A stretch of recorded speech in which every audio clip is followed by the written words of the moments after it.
I never thought I'd be the kind of woman who'd find herself in a community center dance studio at 48, surrounded by couples half my age. But there I was, tugging at my yoga pants and wondering what the hell Marcus had gotten me into. "Just try it, Ari," he'd said over martinis last week. "You've been buried in real estate deals for months. When's the last time you did something for yourself?" The instructor, a peppy blonde named Jessica, clapped her hands. "All right, everyone. We're doing partner work tonight. Let's mix things up." I felt my stomach drop as she scanned the room. Most students had arrived in pairs already coupled up. That left me standing awkwardly near the mirrors, hoping I could slip out unnoticed. "You there, by the window." Jessica pointed at me. "And you." She gestured toward the door where a brunette woman had just rushed in, slightly out of breath. The newcomer looked as thrilled about this arrangement as I felt. She was maybe 30-something, with shoulder-length brown hair escaping from a messy bun, and the most striking green eyes I'd ever seen. She wore scrubs under her jacket, like she'd come straight from work. "Sorry I'm late," she said, addressing Jessica but glancing nervously at me. Traffic was insane. "No problem, Kylie. This is—" Jessica looked at me expectantly. "Ariana," I said, extending my hand. Kylie's grip was firm, but brief. "Kylie Robinson, I should warn you, I'm not exactly graceful." "Join the club," I muttered. Jessica demonstrated the basic waltz steps, while Kylie and I stood an appropriate distance apart, both of us clearly uncomfortable. When it came time to actually dance together, the first few minutes were a disaster. She stepped on my foot twice, I led her in the wrong direction, and we both apologized so much we lost track of the music entirely. "Okay, stop," I said, laughing despite myself. "Let's just breathe for a second."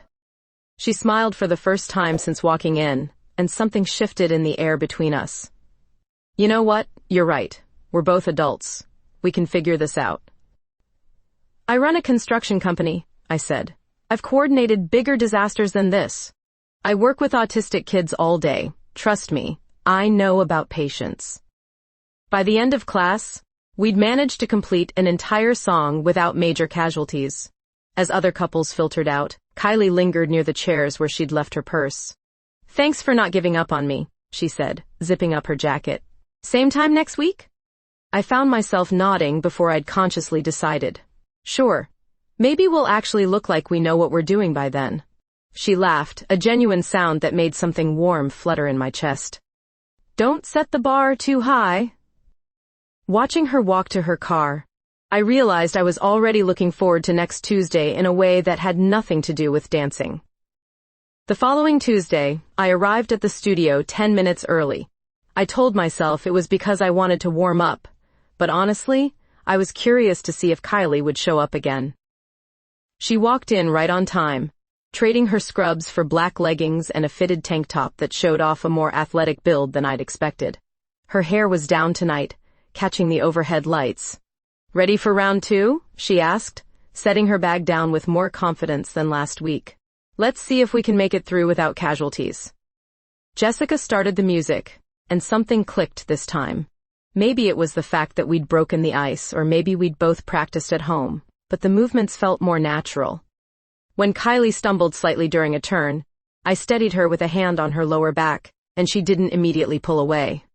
"You've been practicing," I said as we moved through the basic steps. "YouTube videos," she admitted with a grin. "My neighbors probably think I've lost my mind, dancing alone in my living room to Sinatra." "Sinatra? Good choice. Most people your age probably don't appreciate the classics." "Most people my age don't appreciate a lot of things," she said, and there was something in her tone that made me look at her more closely. After class ended, instead of the usual quick goodbye, Kylie hesitated by the door. "There's a coffee place next door. Want to grab something? I mean, if you're not rushing off to somewhere important." I almost said I had work to catch up on, which would have been true. There were contracts waiting on my kitchen table and 3 missed calls from my project manager. But something about the way she asked, like she expected rejection, made me change my mind. "Sure, coffee sounds good." The little cafe was nearly empty except for a teenage barista scrolling through her phone. Kylie ordered some complicated drink with oat milk and extra foam. I stuck with black coffee, earning a raised eyebrow. Straight to the point, she observed, settling into the booth across from me. I like things simple. That must be nice. She stirred her drink thoughtfully. My life feels anything but simple lately. New job, new city, trying to figure out where I fit. What brought you to Chesapeake? Better opportunities. The autism center where I work just opened a new program.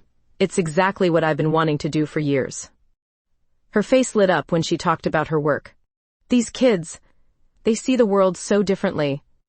Sometimes I think they understand things the rest of us miss completely. I found myself leaning forward, genuinely interested. Sounds rewarding. It is. Challenging, too. What about you? Jessica mentioned something about construction? Real estate development. I buy properties, fix them up, sell them, or rent them out. Not exactly changing the world, but it pays the bills. You're being modest. I looked you up. She blushed slightly. Sorry, occupational hazard. I research everything. You've renovated half the historic district downtown. The fact that she'd looked me up should have felt invasive, but instead I was flattered she'd been curious enough to bother. Those old buildings deserve better than being torn down for chain stores. See? You are changing the world, just one building at a time. We talked until the barista started pointedly stacking chairs on nearby tables. Outside, Kylie walked me to my car, both of us moving slower than necessary. Thanks for tonight, she said. The coffee, I mean. And the dancing. You're a good teacher. You're a quick learner. She was standing close enough that I could smell her shampoo, something light and floral. For just a moment neither of us moved, and I felt that flutter in my chest again, stronger this time. Then she stepped back, breaking whatever spell had settled over us. See you next week? She asked. Wouldn't miss it. As I drove home, I caught myself smiling for no particular reason, already counting the days until Tuesday. By the third week, Kylie and I had found our rhythm on the dance floor. More than that, we'd started meeting for coffee after every class, our conversations stretching longer each time. Want to practice this weekend? I found myself asking as we packed up after Thursday's session. I've got plenty of space at my house. She hesitated for just a moment. Are you sure? I don't want to impose. Trust me, you wouldn't be. Saturday afternoon, she showed up at my door wearing jeans and a soft sweater that made her green eyes look even more striking. I watched her take in the renovated Victorian, the original hardwood floors I'd spent months restoring. This is gorgeous, she said, running her hand along the banister. You did all this yourself? Most of it. Come on, the living room has enough space to practice. I'd moved the furniture against the walls and set up my phone to play music. What started as serious practice quickly dissolved into laughter when we both tried to lead during a complicated turn sequence. Okay, clearly we need to establish who's in charge here, I said, still catching my breath from laughing. In dancing or in general? The question came out with a teasing smile that made my pulse quicken. Dancing, I said, though we both knew that wasn't entirely what she'd meant. We practiced for another hour, and I found myself noticing things I'd tried to ignore before.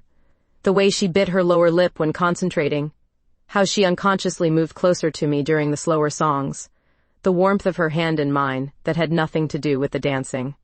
I should head out, she said eventually, but made no move toward her purse. Stay for dinner. I was going to order Chinese anyway. I don't want to overstay my welcome. Kylie.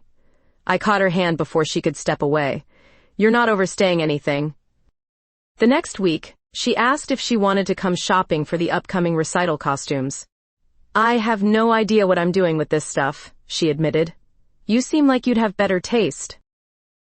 We spent Saturday afternoon at the mall, moving from store to store with an easy familiarity that felt like we'd been doing this for years instead of weeks. In the dressing room area of the third store, she emerged in a deep blue dress that made my mouth go dry. What do you think? She asked, spinning slightly so the skirt flared. It's perfect, I managed. though I was thinking about far more than just the dress. You sure? It's not too much? Instead of answering, I stepped closer, ostensibly to adjust the collar that didn't need adjusting. We were standing inches apart, close enough that I could see the flecks of gold in her green eyes. Ariana, she said softly, and the way she said my name made something inside me shift permanently. I don't know which of us moved first, but suddenly her hand was on my cheek and mine was tangled in her hair, and we were kissing in a department store dressing room like teenagers. She tasted like the coffee we'd shared earlier, and something uniquely her. When we finally broke apart, both of us were breathing hard. We should probably, she started. Yeah, I agreed, though neither of us moved. The dress, she said weakly. Right, the dress. But I didn't step back, and she didn't drop her hand from where it had settled on my waist. We stood there for another long moment, foreheads almost touching, both of us trying to figure out what we'd just started. I should buy this dress, she finally whispered. You should definitely buy that dress. On the drive back to her apartment, we were both quieter than usual, the air between us charged with something new and electric. When I pulled up to her building, she unbuckled her seatbelt but didn't immediately get out. Thanks for today, she said. For helping with the shopping. And for kissing you in a dressing room? She laughed, some of the tension breaking. That too. Kylie. I turned to face her fully. I hope you know that I don't usually... Neither do I, she said quickly. I mean, I've never... With someone like you. Someone like me? Someone who makes me feel like this. After she went inside, I sat in my car for 10 minutes, replaying every moment of the afternoon and wondering what the hell I was getting myself into. The night of the recital arrived faster than I'd expected. Backstage at the community center, Kylie looked stunning in that blue dress, her hair swept up to show off her neck. My own black dress felt conservative by comparison, but the way she looked at me suggested she approved. Ready for this? I asked, adjusting her necklace unnecessarily. With you? I think I can handle anything. Jessica called our group to the wings. As we waited for our cue, Kylie's hand found mine, squeezing gently. The familiar opening notes of our song began, and we walked onto the stage together. Under the bright lights, everything else faded away. It was just us, moving together like we'd been doing it for years instead of weeks. Every step, every turn felt effortless. When the music swelled for our final dip, I looked into her eyes and saw something that made my heart race. The audience erupted in applause, but I barely heard it. Kylie was smiling at me like I'd just given her the world, and maybe I had. We actually did it. She laughed, still in my arms. We did more than that. We were amazing. After the show, she suggested dinner at the new Italian place downtown. My treat, she insisted, to celebrate not falling on our faces.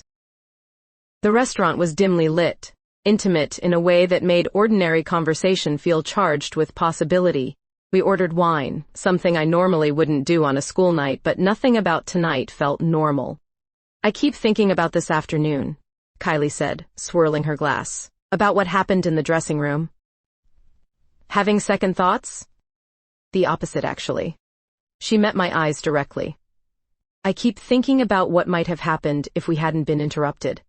The wine made me bolder than usual. What do you think would have happened? I think, she said, leaning forward slightly, that I would have found out if you kiss as well as you dance. You already know the answer to that. Do I? Because that was just a sample. I'm curious about the full experience. By the time we finished dinner, the tension between us was almost unbearable. In the parking lot, she turned to me before getting in her car. I don't want this night to end yet, she said. Then, don't let it. She followed me home, both of us driving more carefully than necessary, as if we were afraid that moving too fast might break whatever spell we were under. Inside my house, I poured us each another glass of wine we didn't need. Kylie kicked off her heels and padded around my living room in stocking feet, touching things with curious fingers. I love what you've done with this place, she said. It feels like you. And what do you think I feel like? She set down her wine glass and walked over to where I stood by the fireplace. Strong, beautiful, a little mysterious. Mysterious? I keep thinking there's so much about you I don't know yet. Things I want to discover. This time, when we kissed, there was no hesitation, no fear of being interrupted. Her hands found the zipper of my dress, while mine worked at the buttons of hers.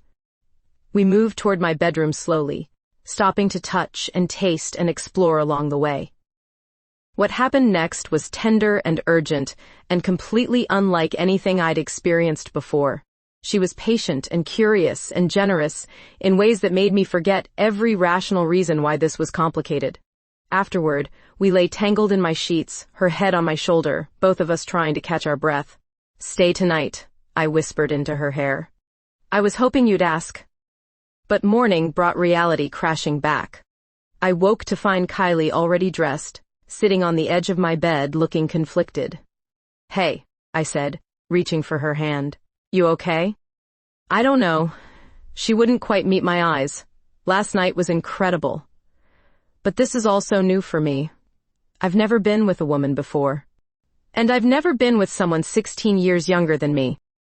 Is that what you're worried about? The age thing? Among other things.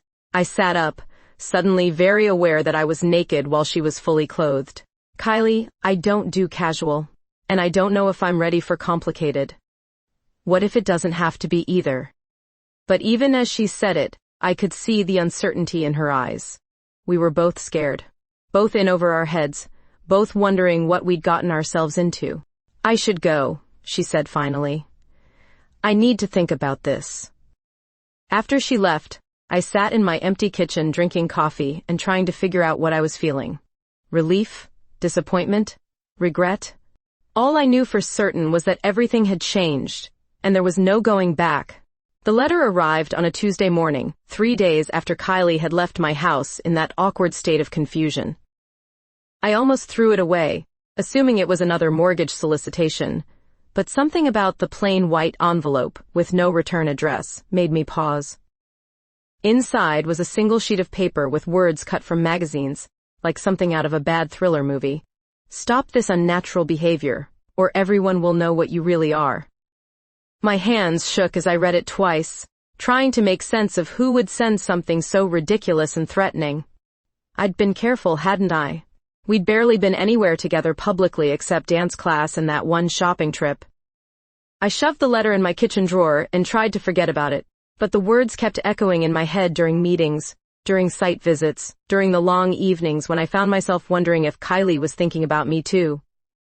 At dance class that Thursday, she was polite but distant, partnering with me efficiently but without the warmth that had been building between us. During the coffee break, she declined to join me, claiming she had an early morning at work. "Everything okay?" I asked as we gathered our things. "Fine," she said, but wouldn't meet my eyes. "Just busy." I wanted to push, to ask what had changed, but the memory of that letter made me hesitate. Maybe distance was better. Maybe whoever had sent it was right about things being unnatural, wrong, complicated in ways neither of us was prepared to handle. The second letter came a week later, this one with photos. Black and white shots of us at the mall, holding hands outside the coffee shop, kissing in my driveway the night of the recital. Someone had been watching, documenting us, turning our private moments into evidence of something shameful. This letter was more explicit. Your neighbors, your clients, your friends, they all deserve to know what kind of woman you really are. Stop seeing her or everyone finds out. I sat at my kitchen table staring at the photos until my vision blurred. 25 years I'd spent building my business, my reputation in this town. I'd worked twice as hard as any man to prove myself in construction and real estate. One scandal could destroy everything I'd built. The smart thing would be to end whatever this was with Kylie before it went any further. We'd had one night together, a few kisses, some dancing. It wasn't worth risking my entire life over. But when I tried to convince myself of that, all I could think about was the way she'd looked at me during our performance, the sound of her laugh, the feeling of her hand in mine. I started avoiding her calls, making excuses not to go to dance class. When she showed up at my office unexpectedly on Friday afternoon, I felt panic rise in my throat. "We need to talk," she said, closing the door behind her. "Kylie, I don't think that's a good idea.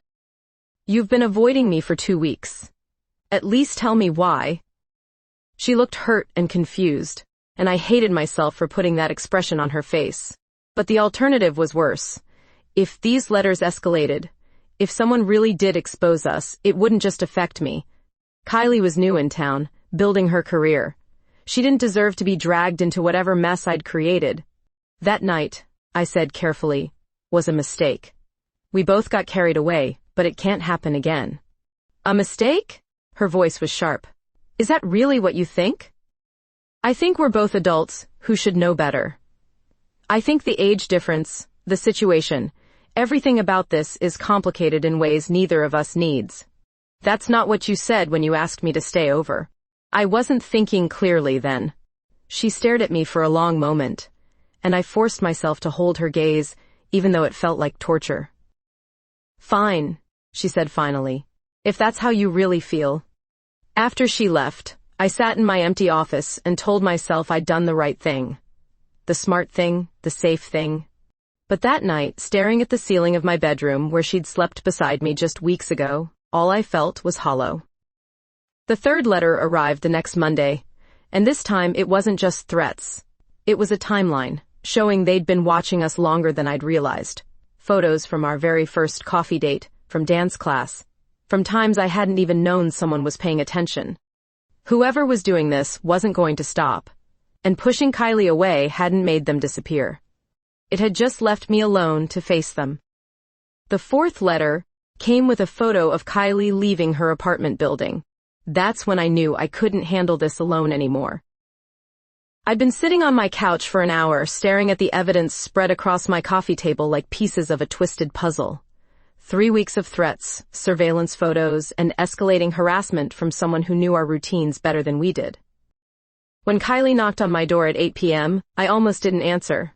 But she'd seen my car in the driveway, and hiding wasn't going to solve anything anymore. "We need to talk," she said, pushing past me into the living room before I could object. She stopped short when she saw the letters scattered across the table. Her face went pale as she picked up one of the photos showing us kissing in my driveway. "What the hell is this?" she whispered. "Why I've been avoiding you. Why I said what I said at the office." I sank onto the couch, suddenly exhausted. Someone's been watching us, threatening to expose us if we don't stop seeing each other. Kylie sank down beside me, studying the evidence with clinical precision. "How long has this been going on?" "First letter came right after that night we spent together. They've been escalating since." "And you didn't think to tell me?" Her voice was sharp with anger and hurt. "You just decided to push me away and handle this yourself?" "I was trying to protect you." "That wasn't your decision to make." She stood up, pacing to the window. "This affects me too, Ariana. If someone's been stalking us, taking pictures, I had a right to know." "You're right." The admission came out quieter than I'd intended. I was scared. My business, my reputation, everything I've built. "And you thought sacrificing whatever this is between us would make it go away?" Before I could answer, she was gathering up the letters and photos. "We're going to the police." "Kylie, I don't think that's a good idea." "Why?" "Because then it becomes official?" "Because someone might find out you were involved with a woman?" Her words hit like a slap, because that was exactly what I'd been thinking. It's not that simple. It's exactly that simple. Someone is threatening us, violating our privacy, and you want to hide from it instead of fighting back. An hour later, we sat in the Chesapeake Police Department waiting room. Detective Sarah Chen was a no-nonsense woman in her 40s, who looked at our evidence with professional interest rather than judgment. "Stalking, harassment, criminal threats," she said, spreading the photos out on her desk. "We can definitely pursue charges once we identify the perpetrator." "Any idea how to do that?" I asked. "The photos show knowledge of your routines, access to multiple locations. This person either knows you personally or has been conducting extensive surveillance." She looked between us. "Have you noticed anyone paying unusual attention to you, following you, any recent conflicts or rejections?" Kylie and I exchanged glances. No one comes to mind, I said. What about business associates, ex-partners, anyone who might have a grudge? That gave me pause.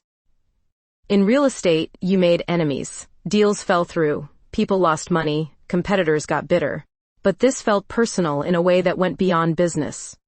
I'll need to think about it, I said. Detective Chen handed us her card. In the meantime, document everything. Don't throw away any letters, save any phone messages, and call immediately if you notice anyone following you. Outside the police station, Kylie and I stood by our cars in awkward silence. The streetlights cast long shadows between us, and I realized how much I'd missed being near her these past weeks. I should have told you from the beginning, I said finally. Yeah, you should have. She crossed her arms, but her voice was gentler than it had been inside. I thought I'd done something wrong. I thought you regretted what happened between us. Never that. Then what? Are you ashamed of me? Of us? The question hung in the air between us, demanding honesty I wasn't sure I was ready to give. I'm scared, I admitted. Scared of what people will think. Scared of how this changes everything.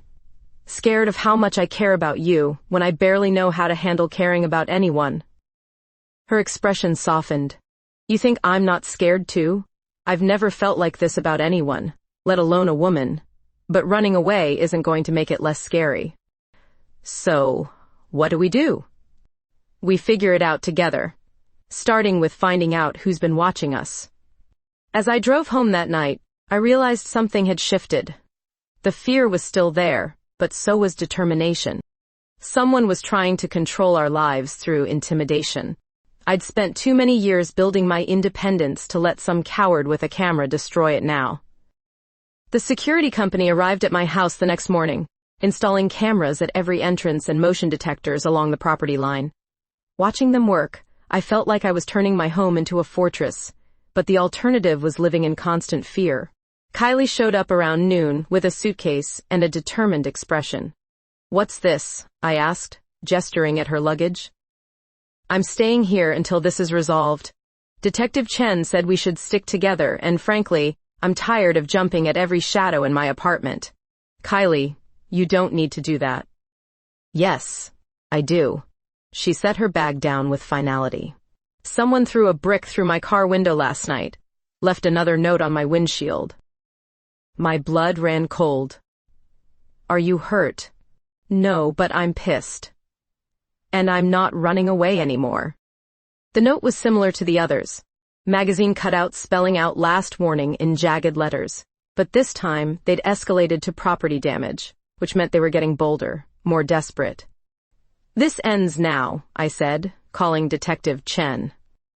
That evening, Kylie and I tried to establish some sense of normalcy, despite the circumstances.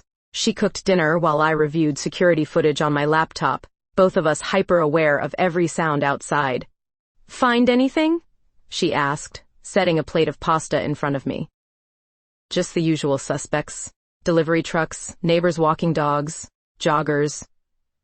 I closed the laptop in frustration. Whoever this is, they're smart enough to avoid the cameras. Or they know where they are. That thought had occurred to me too. Someone with inside knowledge, access to information about my routines, my property, my business.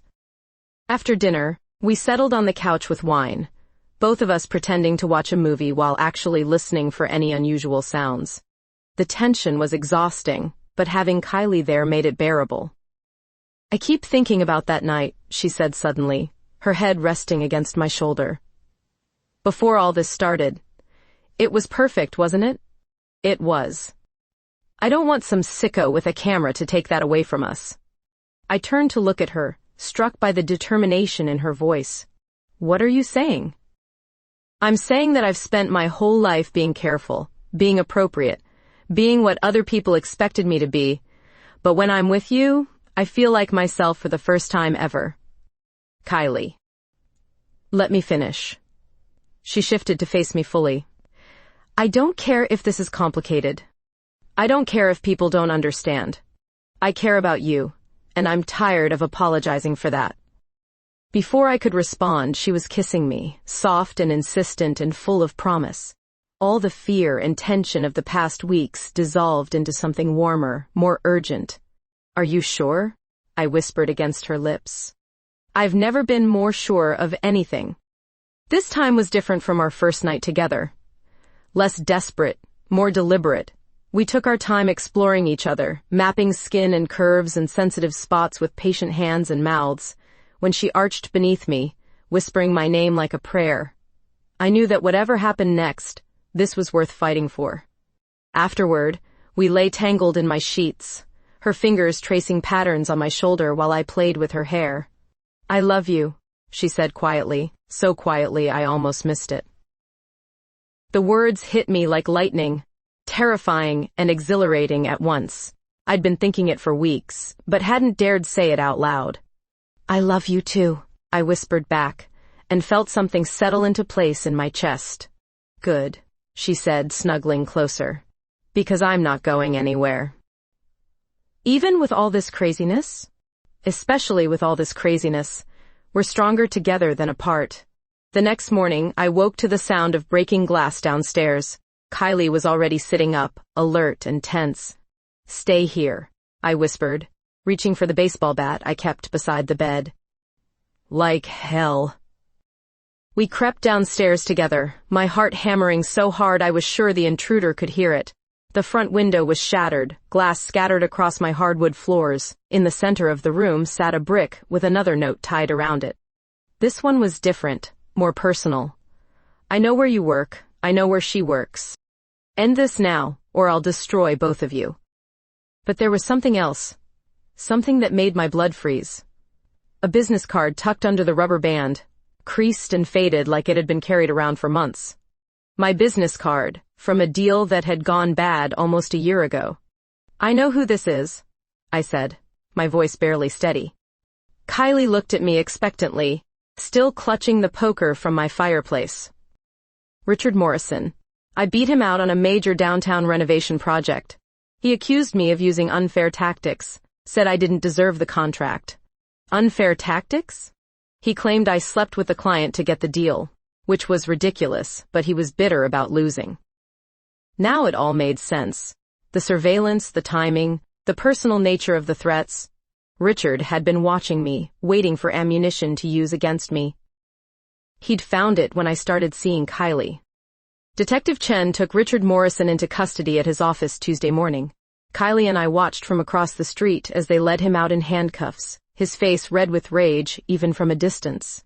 "Hard to believe someone could hold a grudge that long," Kylie said, squeezing my hand. "You don't know Richard. He's the type who keeps score for everything." The evidence was overwhelming once they searched his apartment. Hundreds of photos of us dating back to our first dance class, detailed notes about our schedules, even floor plans of both our homes that he'd somehow obtained. Detective Chen said he'd confessed within an hour, claiming he was protecting the community from moral corruption. "Moral corruption," I repeated when she called with the update. "From two adults dating." "Some people have very narrow definitions of acceptable behavior," Chen said dryly. "The good news is he'll be facing multiple charges: stalking, harassment, criminal threats, destruction of property. He won't be bothering you again." But even with Richard behind bars, the damage felt lasting. My phone had been ringing all morning with calls from clients, neighbors, business associates who'd somehow heard about the arrest. Word traveled fast in a town like Chesapeake. "Ariana Smith Construction?" My project manager James sounded confused when he called. "Channel 3 just ran a story about your stalker. They mentioned something about harassment over a relationship?" "It's complicated, James. Are you okay?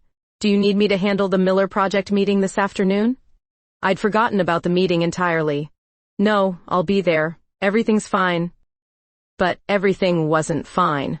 When I arrived at the construction site, I could feel the crew's eyes on me, conversations stopping when I walked by. The Miller clients were professional but distant, asking pointed questions about project timelines that felt like thinly veiled concerns about my reliability. Kylie called during my lunch break, her voice tight with stress. "My supervisor wants to meet tomorrow." Apparently, some parents called the center asking if it's appropriate for me to work with their children given the circumstances. What circumstances? We haven't done anything wrong. You know that, and I know that, but perception matters in my field. Working with kids, parents have to trust you completely. This is exactly what Richard wanted. To destroy our careers, our reputations. Well, he's succeeding. That evening, Kylie was quiet during dinner, picking at her food while scrolling through news articles on her phone. The local paper had picked up the story, complete with quotes from Richard's lawyer about his moral concerns and protecting community values. Listen to this, she said, reading from her screen. Morrison's attorney claims his client was simply trying to expose inappropriate behavior that violated community standards. Community standards, I repeated bitterly. What year is this? The same year it's always been for people like us. We were cleaning up the dishes when Kylie suddenly set down her plate and turned to face me. I'm not running away from this, she said. What do you mean? I mean, I'm tired of feeling like we're doing something wrong. I'm tired of hiding and apologizing and letting people like Richard Morrison control our lives with their hatred. Kylie, be realistic. Your job. My job is working with kids who are different, who don't fit into neat little boxes that make other people comfortable. How can I teach them to be proud of who they are if I'm not willing to do the same?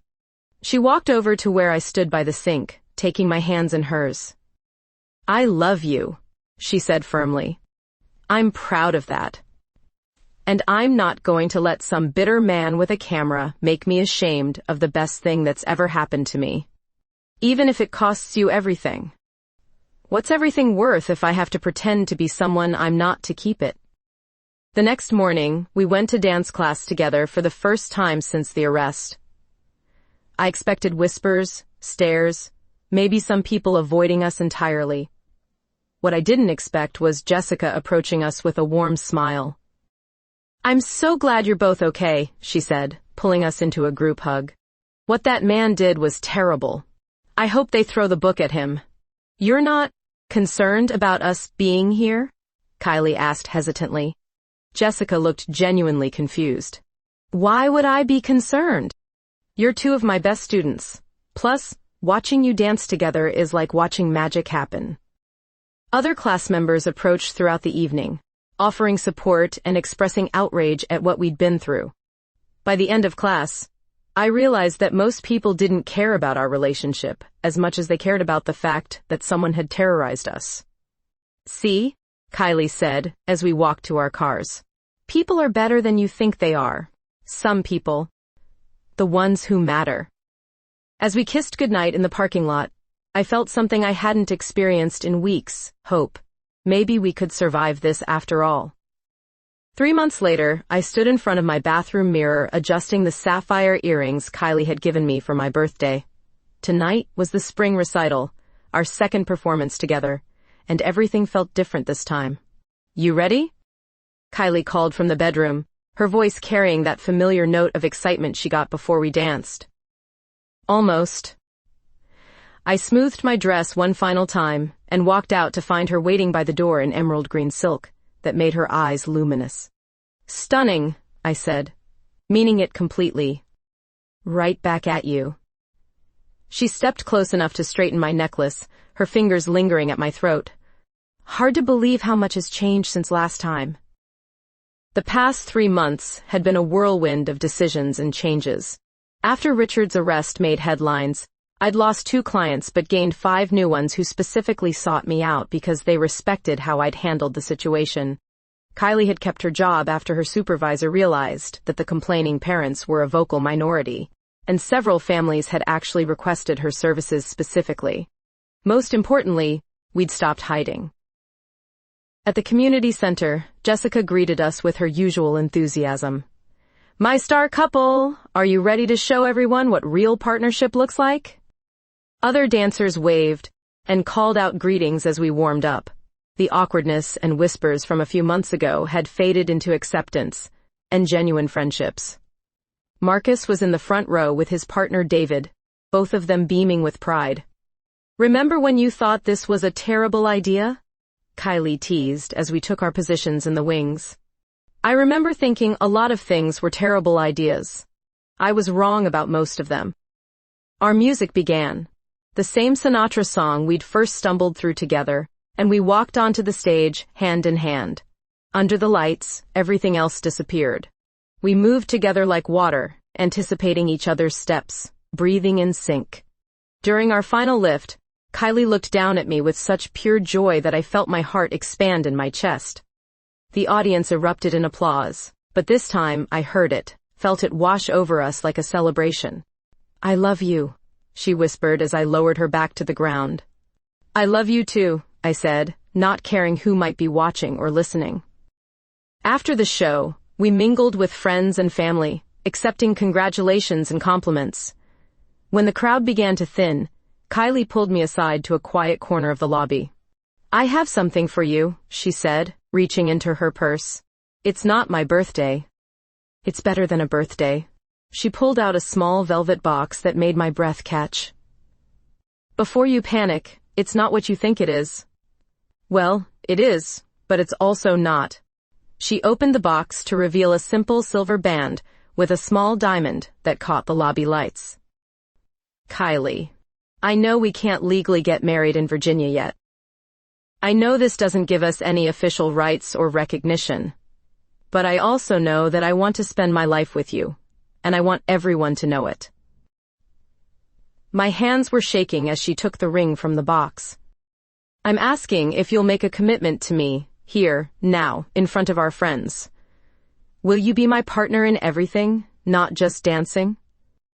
I looked around the lobby at the faces of people who'd watched us fall in love, who supported us through the worst of times, who were here celebrating with us tonight. "Yes," I said, holding out my hand. "Yes to all of it." She slipped the ring onto my finger, and it fit perfectly, like everything else about us. "I have something too," I said, pulling out my own small box. Her eyes widened as I opened it to reveal a matching band. "Great minds," she laughed, tears streaming down her cheeks. "Great hearts," I corrected, sliding the ring onto her finger. Jessica appeared beside us with a microphone she'd borrowed from the sound booth.